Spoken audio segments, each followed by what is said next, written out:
Hello മക്കളെ, വളരെ important information ആയിട്ടാണ് വന്നിരിക്കുന്നത്. നിങ്ങളുടെ NMMS എക്സാമിൻ്റെ ഡേറ്റിൻ്റെ ഒരു അപ്ഡേറ്റ് വന്നിട്ടുണ്ട്. അപ്പോൾ ഇതെല്ലാവർക്കും ഷെയർ ചെയ്യുക, എല്ലാ കുട്ടികളും അറിഞ്ഞിരിക്കണം. Very important. ഓക്കെ മക്കൾ, അപ്പോൾ നിങ്ങൾക്ക് എല്ലാവർക്കും അറിയുന്ന പോലെ NMMS എക്സാം നടക്കേണ്ട ദിവസം 16-ാം തീയതി ആയിരുന്നു. നവംബർ 16-ാം തീയതി എക്സാം നടക്കുന്നുള്ള ഒരു രീതിയിലാണ് നമ്മൾ പഠിച്ചുകൊണ്ടിരിക്കുന്നത്. പക്ഷേ അതിലൊരു ചെറിയൊരു മാറ്റം വന്നിട്ടുണ്ട്.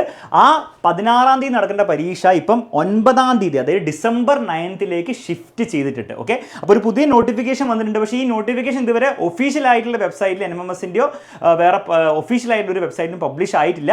പക്ഷേ ഈ ഒരു ഡോക്യുമെൻ്റ് അല്ലെ ഈ ഒരു ഇൻഫർമേഷൻ ഉടനെ തന്നെ ഒഫീഷ്യലായിട്ട് പബ്ലിഷ് ചെയ്യാൻ സാധ്യത കാണുന്നുണ്ട്. അപ്പോൾ അതുകൊണ്ട് തന്നെ ഇത് 100% ഉറപ്പായിട്ട് നിങ്ങൾ എടുക്കരുത്. പക്ഷേ ഇതിനാണല്ല സാധ്യത. അപ്പോൾ നിങ്ങൾ മനസ്സിലാക്കേണ്ട ഇത്രയേ ഉള്ളൂ, ഈ ഒരു ഡോക്യുമെൻ്റ് പ്രകാരമാണ് കാര്യങ്ങൾ മുന്നോട്ട് പോകാൻ പോകുന്നതെങ്കിൽ 16-ാം തീയതി നിങ്ങളുടെ പരീക്ഷ നടക്കില്ല. നേരെ മറിച്ച് 9-ാം തീയതി ഡിസംബർ 9 ഈ പരീക്ഷ ഷിഫ്റ്റ് ആവുന്നതായിരിക്കും. ഇനി നമ്മുടെ പ്രിപ്പറേഷനിൽ അതിലെങ്ങനെ മാറ്റം വരിക? ഫസ്റ്റ് ഓഫ് ഓൾ നിങ്ങൾ മനസ്സിലാക്കേണ്ടത് ഇതിലൊരു അഡ്വാൻറ്റേജും ഉണ്ട് ഡിസഡ്വാൻറ്റേജും ഉണ്ട്. ഫസ്റ്റ് അഡ്വാൻറ്റേജ് എന്ന് പറഞ്ഞു കഴിഞ്ഞാൽ നിങ്ങൾ നന്നായിട്ട് പഠിക്കുന്നവരാണെങ്കിൽ നിങ്ങൾക്ക് പഠിക്കാൻ വേണ്ടി കൂടുതൽ സമയം ഉണ്ടാവും. അപ്പോൾ നമ്മുടെ ചാനലിലൊക്കെ നിങ്ങൾക്ക് ഇനി മുതൽ നമ്മുടെ 20 days ചാലഞ്ച് നമ്മൾ എക്സ്റ്റെൻഡ് ചെയ്യുന്നതായിരിക്കും. കൂടുതൽ ക്ലാസ്സസ് മാറ്റിൻ്റെയും സാറ്റിൻ്റെയും ഒക്കെ നിങ്ങൾക്ക് നമുക്ക് ചാനലിൽ കിട്ടുന്നതായിരിക്കും. അപ്പോൾ അത് വെച്ചിട്ട് പഠിക്കാൻ റെഡിയായ കുട്ടികൾക്ക് ഇതൊരു ബെസ്റ്റ് ചാൻസ് ആയിരിക്കും. കാരണം കൂടുതൽ സമയം നിങ്ങൾക്ക് പഠിക്കാൻ കിട്ടും. പക്ഷേ അതേസമയം ഒരു ചെറിയ ഡിസഡ്വാൻറ്റേജ് എന്താണെന്ന് വെച്ച് കഴിഞ്ഞാൽ നിങ്ങളുടെ ക്രിസ്മസ് എക്സാം ഡിസംബർ 10-ാം തീയതി സ്റ്റാർട്ട് ചെയ്യാൻ പോകുന്ന ക്രിസ്മസ് എക്സാമിൽ അവിടെ ഒരു ചെറിയൊരു ക്ലാഷ് വരാൻ ചാൻസ് ഉണ്ട്. അത് വലിയൊരു പ്രശ്നമൊന്നുമല്ല. ജസ്റ്റ് നിങ്ങൾ ക്രിസ്മസ് എക്സാമിന് ഒരു സബ്ജക്റ്റ് കൂടി ഉണ്ടെന്ന് വിചാരിച്ചാൽ മതി, അത്രയേ ഉള്ളൂ സംഗതി.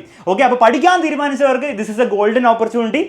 അപ്പം ഈ ഒരു കാര്യം നിങ്ങൾ മനസ്സിലാക്കേണ്ട കാര്യം, ഇത് ഒഫീഷ്യൽ അല്ല. അപ്പോൾ ഒഫീഷ്യൽ ആയതിനു ശേഷം എല്ലാ കാര്യങ്ങളും വിവരം കൃത്യമായിട്ട് ഉറപ്പായതിനു ശേഷം നമ്മൾ തീർച്ചയായിട്ടും നിങ്ങൾ അറിയിക്കുന്നതായിരിക്കും. അതുവരെ നിങ്ങളുടെ പ്രിപ്പറേഷനിലും കാര്യത്തിലും ഒരു മാറ്റം വരുത്തേണ്ട ആവശ്യമില്ല. എല്ലാ ദിവസവും ഡെയിലി നമ്മുടെ ചാനലിൽ വരിക, നമ്മുടെ ലൈവുകളിൽ വന്ന് 20 days ചാലഞ്ചിൽ നന്നായിട്ട് പങ്കെടുക്കുക, പഠിക്കുക, സബ്സ്ക്രൈബ് ചെയ്യുക, നോട്ട്സ് ഒക്കെ ഡൗൺലോഡ് ചെയ്യുക. മക്കളെ, ഈ 20 days നിങ്ങൾ പ്രോപ്പറായിട്ട് പ്ലസ് എക്സ്ട്രാ ഡേയ്സ് പഠിച്ചാൽ തന്നെ നിങ്ങൾക്ക് NMS ക്രാക്ക് ചെയ്യാൻ പറ്റും, നേടിയെടുക്കാൻ പറ്റും. അതിനുവേണ്ടി ഇപ്പം തന്നെ 7 ലൈവിന് വരെ എല്ലാവരും ഫ്രണ്ട്സിന് ഷെയർ ചെയ്യുക. നമുക്ക് അടിപൊളിയായിട്ട്. ഓക്കെ മക്കളെ, എന്നാണ് പരീക്ഷയെങ്കിലും നിങ്ങൾ പേടിക്കേണ്ട ആവശ്യമില്ല. എക്സാമിനർ നിങ്ങളുടെ ഒപ്പം ഉണ്ടാകുന്നതായിരിക്കും. കൃത്യം 7:30 എല്ലാ ദിവസവും നമ്മുടെ ഈ ചാലഞ്ചിൽ നിങ്ങൾ പങ്കെടുത്ത് പഠിക്കാൻ റെഡിയാണെങ്കിൽ NMMS നിങ്ങൾക്ക് ഉറപ്പാണ്. അത്രേ പറയാനുള്ളൂ. മറ്റൊരു വീഡിയോയിൽ വീണ്ടും നമുക്ക് കാണാം.